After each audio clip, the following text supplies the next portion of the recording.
terkait dengan pembangunan kawasan suci di Pura Besakih yang baru-baru ini sudah diresmikan oleh Bapak Jokowi, yaitu tanggal 13 Maret.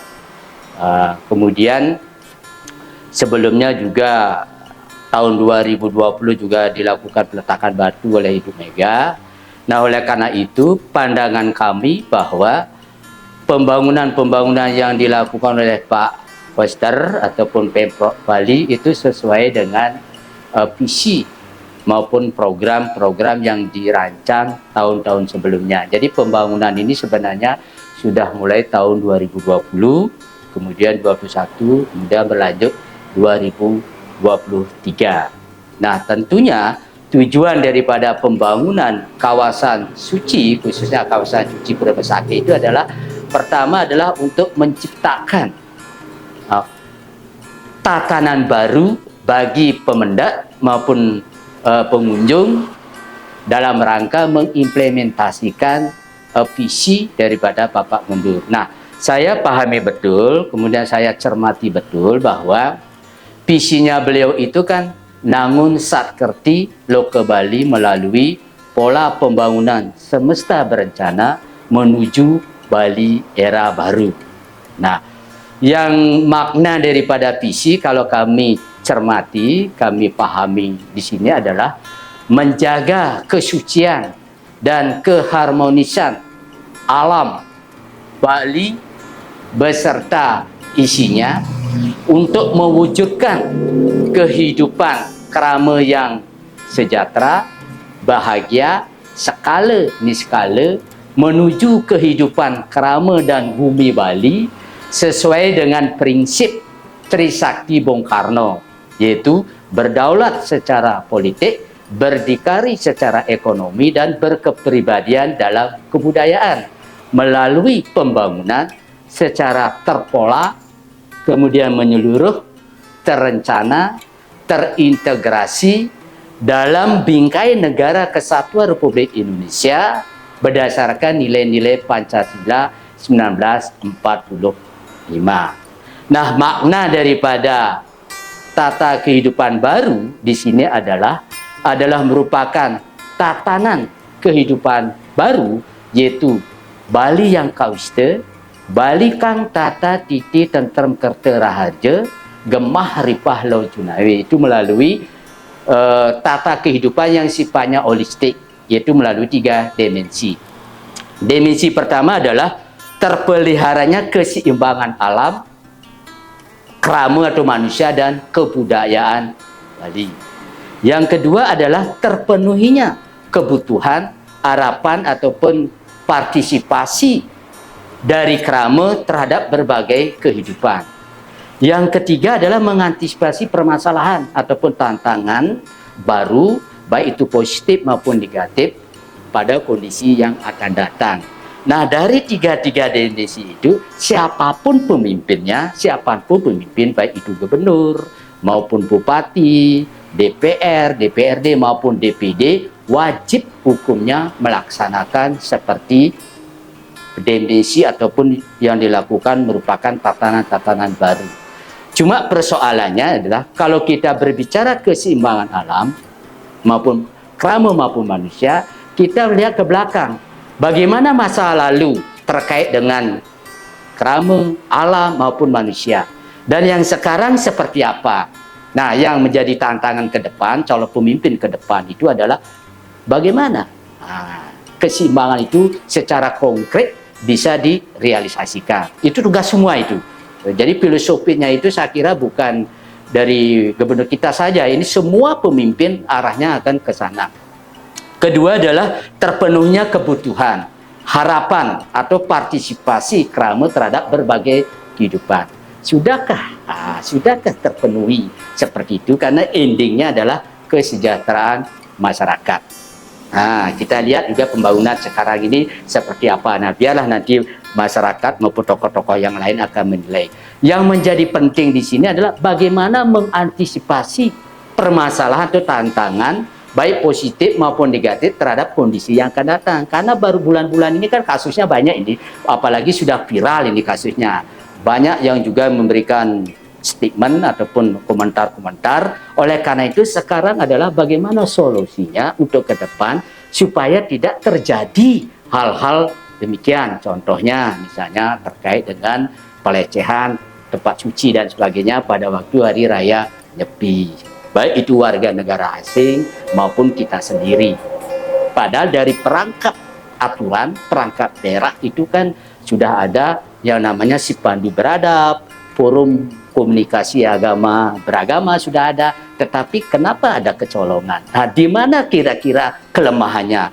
Apa persoalannya? Nah, inilah tugas kita di yang akan datang, terutama memilih pemimpin-pemimpin yang baru. Dan era sekarang ini, zaman ini, banyak sekali muncul kasus-kasus terkait dengan korupsi dan sebagainya. Nah, mudah-mudahan nanti 2024 akan muncul siapapun nanti dipilih oleh Krama, muncul adalah pemimpin-pemimpin yang bersih, yang betul-betul sesuai dengan harapan masyarakat. Nah, dari 3 dimensi inilah, jadi program dari Pak Koster, pemimpin kita saat ini adalah program prioritasnya yang mereka lakukan, salah satunya adalah program pengembangan nilai adat, seni, agama, budaya, dan kearifan lokal. Itu yang dikembangkan, baik itu fisik maupun non-fisik.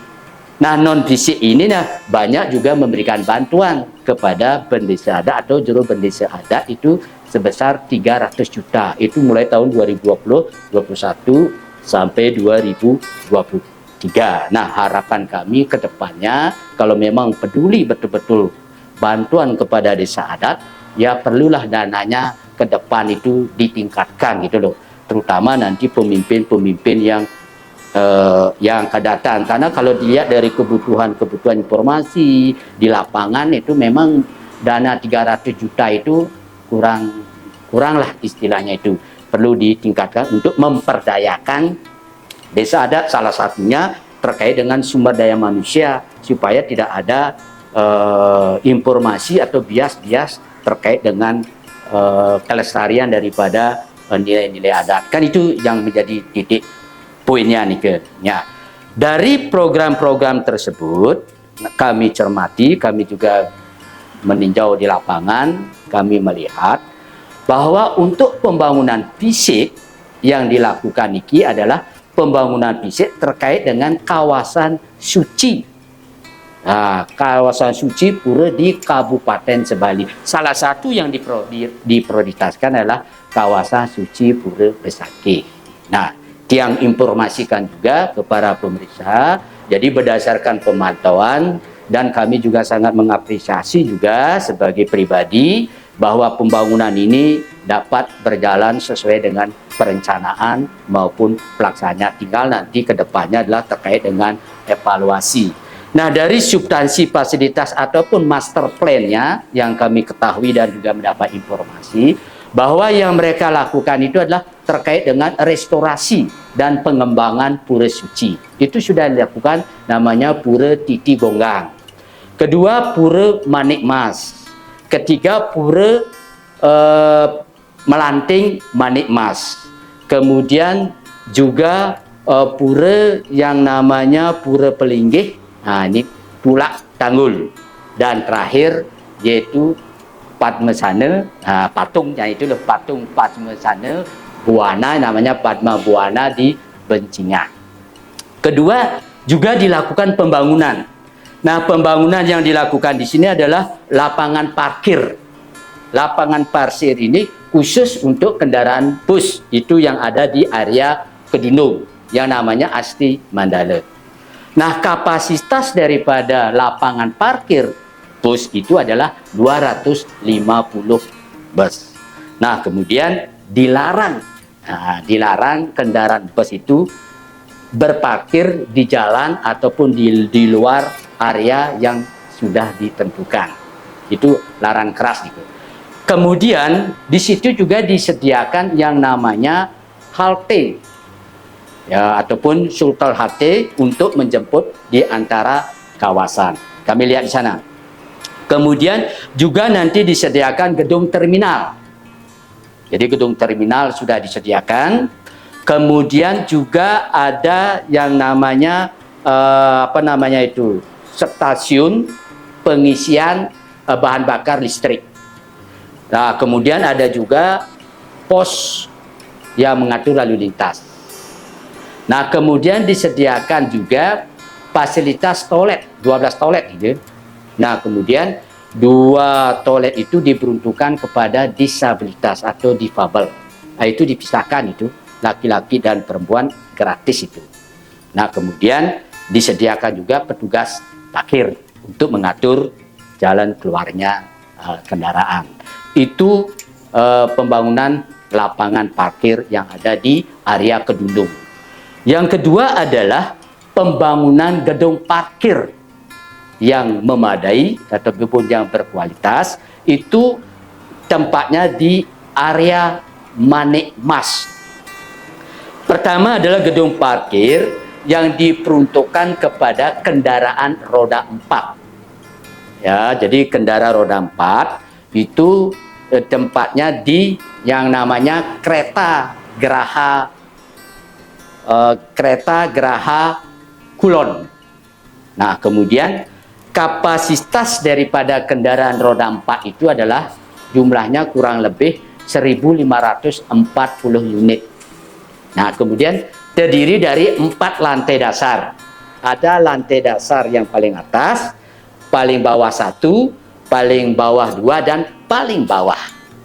Nah, penempatan parkirnya itu, ini penempatan parkir itu diatur secara berurutan.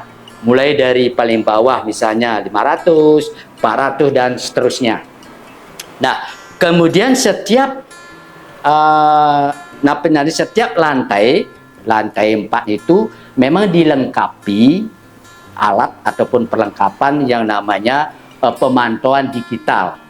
Salah satunya adalah indikatornya disediakan lampu shot.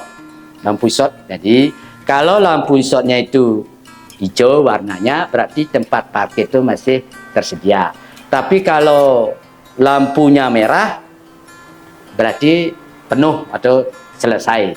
Ya, kemudian di atas atap daripada gedung parkir itu juga dilengkapi dengan panel listrik tenaga surya.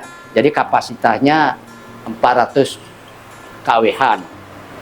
Nah, kemudian selanjutnya adalah di situ setiap lantai, lantainya ini itu terdiri dari beberapa blok diberi kode pada pilar.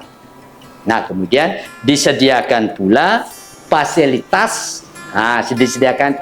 toilet juga. Baik itu masyarakat umum maupun disabilitas.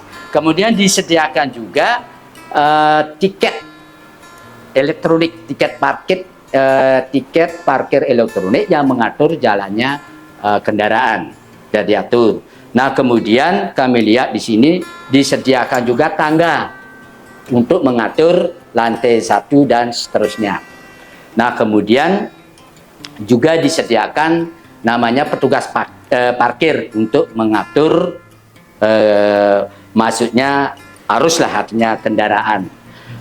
Nah, itu khusus untuk kendaraan roda 4. Sedangkan khusus ke kendaraan roda 2 juga tempatnya di area Manik Mas, peruntukannya juga sama seperti yang sampaikan tadi, cuma bedanya adalah kapasitas daripada sepeda motor itu kurang lebih 1.264 kapasitas. Itu pun juga diatur.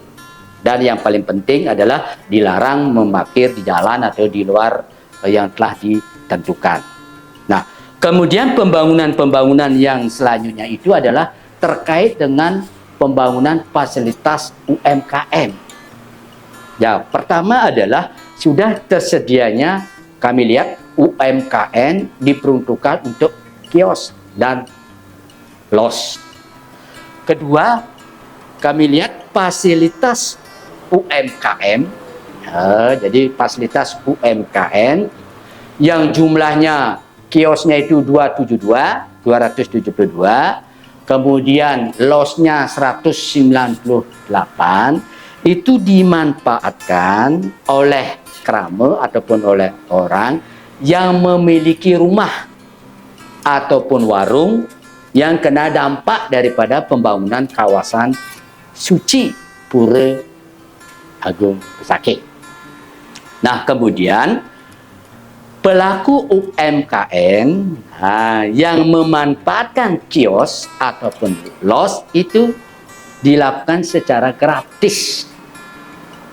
Hanya yang dibebankan adalah biaya operasional dan biaya perawatan, biaya listrik maupun biaya air minum sesuai dengan pemakaian. Itu yang kami lihat untuk kegiatan-kegiatan UMKM. Nah, kemudian pelaku daripada UMKM di dalam melakukan pemasaran atau produk jual itu memang difokuskan kepada orang-orang yang ada di sekitar Kabupaten Karangasem. Nah, produk yang dijual itu harus berkualitas, gitu loh. Yang berkualitas kemudian dinilai atau diproses oleh yang namanya badan khusus, itu Badan Pengelolaan Fasilitas Kawasan Suci dengan Dinas Perindustrian dan Perdagangan Provinsi Bali. Nah, transaksinya ini juga dilakukan secara digitalisasi, yaitu dengan aplikasi bekerjasama juga dengan Bank Pembangunan Daerah. Nah, kemudian pelaku UMKM dilarang keras membawa atau menggunakan bahan plastik sekali pakai. Pelaku UMKM berkewajiban menjaga kebersihan secara mandiri dengan dengan memanfaatkan ataupun dengan memanfaatkan pengolahan daripada hasil sampah. Kemudian sampahnya itu dipilah organik dan non organik, juga menjaga keaslian daripada lokasi. Nah, kemudian juga disediakan namanya toilet. Kalau tidak salah itu kurang lebih 54 bilik yang ada di area Bencingah, 144 yang ada di area Manikmas, termasuk juga fasilitas yang disediakan oleh disabilitas kita, perempuan dan lelaki itu dipisahkan dengan gratis. Itu pembangunan daripada fasilitas UMKM. Kemudian pembangunan pendukungnya, ini kan ada juga pendukungnya, juga ada yang namanya bangunan wancilan pesandakan istilahnya niki. Yaitu kalau tidak salah 1 unit yaitu ada di Bencingah, 2 unit yang ada di Manikmas, kemudian 1 unit ada di area Dungdung, yaitu di tempat area parkir. Nah, kemudian juga dibangun balegong, 2 balegong di Bencingah disediakan. Kemudian ketiga juga disediakan Wiyata Geraha. Wiyata Geraha dengan kapasitas duduknya kalau tidak salah 214 tempat duduk untuk menayangkan video dokumenter terkait dengan penataan kawasan suci. Nah, kemudian juga disediakan pakaian pengganti, baik itu pemendak maupun pengunjung, juga ruang menyusui disediakan juga. Kemudian juga disediakan fasilitas kesehatan, baik itu pemendak maupun pengunjung. Kemudian juga disediakan bank PBD di sana, ATM juga disediakan. Nah, kemudian juga dibangun atau disediakan pembangunan tanaman bumi. Ini ya, tanaman bumi Bali, yaitu tanaman diperuntukkan untuk upakara, kemudian upacara dewata, kemudian dengan upakara, upacara dan sebagainya niki.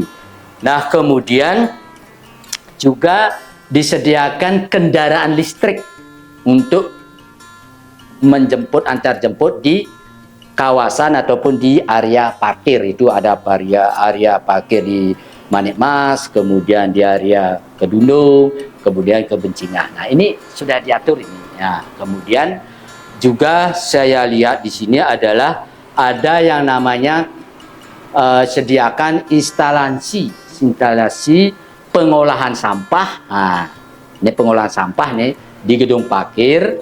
Juga disediakan instalasi pengolahan limbah juga di gedung parkir. Juga fasilitas pemadam kebakaran juga disediakan. Juga fasilitas jaringan kabel listrik di bawah tanah. Nah, itulah fasilitas-fasilitas yang telah dibangun. Nah, kemudian nanti kita dalam rangka pelaksanaan daripada upakara ataupun karya Ida Batara Turun Tabeh, nanti kita bisa melihat fasilitas-fasilitas mana saja yang sudah selesai 100% dan yang mana-mana yang masih di dalam proses. Nah, master plan-nya itu dilakukan sedemikian rupa. Nah, tentunya setelah selesai pembangunan, nah ini kan setelah selesai pembangunan, apa kira-kira yang kita lakukan untuk ke depan? Baik itu pemimpin dari DPR, nah kalau sekarang masih menjabat bisa memantau, tetapi untuk ke depannya 2004 dan seterusnya, nah, jangan sampai nanti ke depannya ada persoalan-persoalan baru terkait dengan kondisi yang dihadapi di Pura Besakih, maupun calon-calon DPD. Nah, bisa nanti memantau.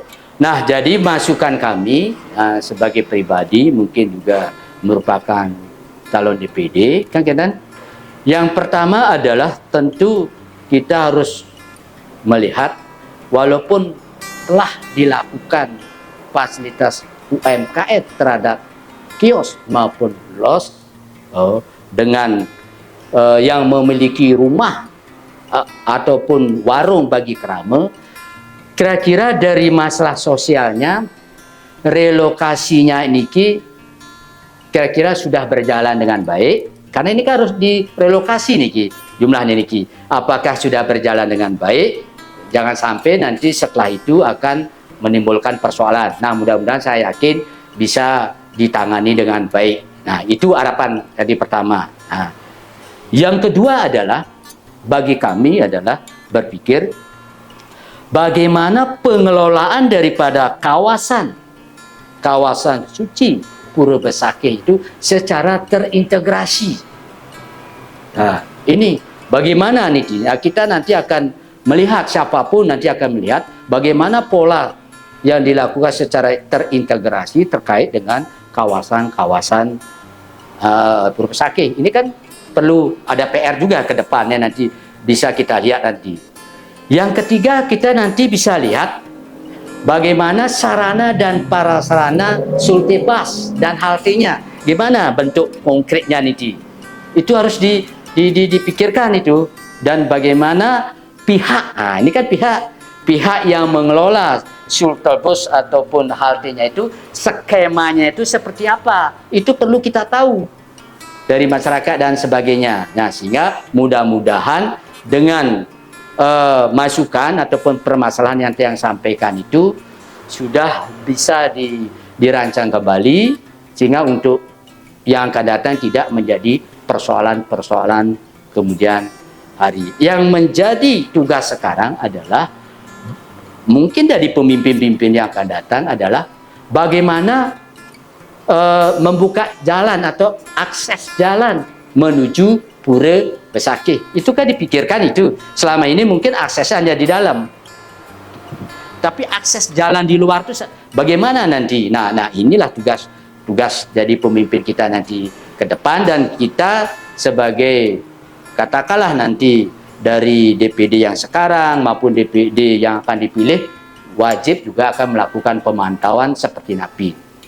Nah, kemudian kalau itu tidak ada persoalan, masalah berjalan dengan baik, tentu ini sebagai role model untuk apa? Untuk penataan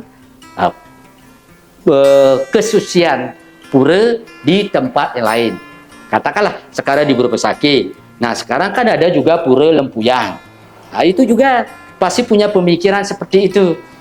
Nah, kemudian juga ke kabupaten yang lain.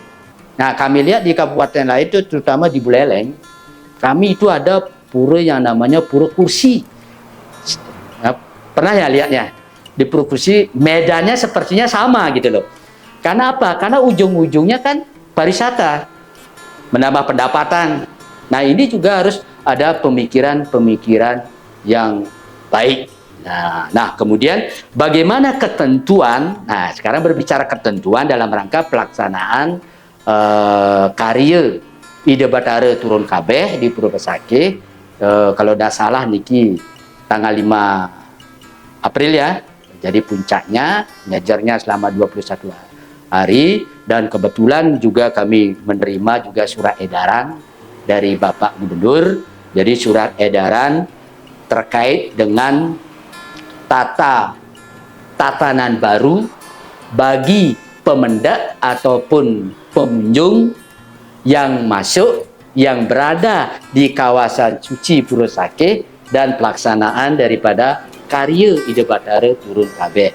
Itu surat edarannya itu nomor 3 tahun 2023, itu dikeluarkan tanggal 24 Maret hari Jumat. Jadi mohon krama yang dalam hal ini yang sempat membaca, jadi tolong nanti dipahami.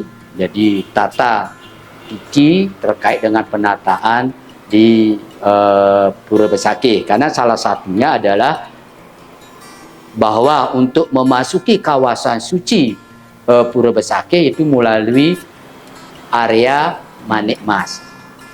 Nah, itu salah satunya, dan ada juga aturan-aturan lain. Jadi mohon nanti dibaca. Jadi mudah-mudahan nanti pemendak maupun pengunjung di dalam pelaksanaan karya itu dapat berjalan dengan baik, rahayu, demi jagat Bali sesuai dengan visi daripada Bapak Gubernur, yaitu menjaga kesucian. Nah, itu kira-kira yang sampaikan. Kurang lebihnya mohon maaf. Titiang ngaturang para mesanti. Om Santi Santi Santi Om.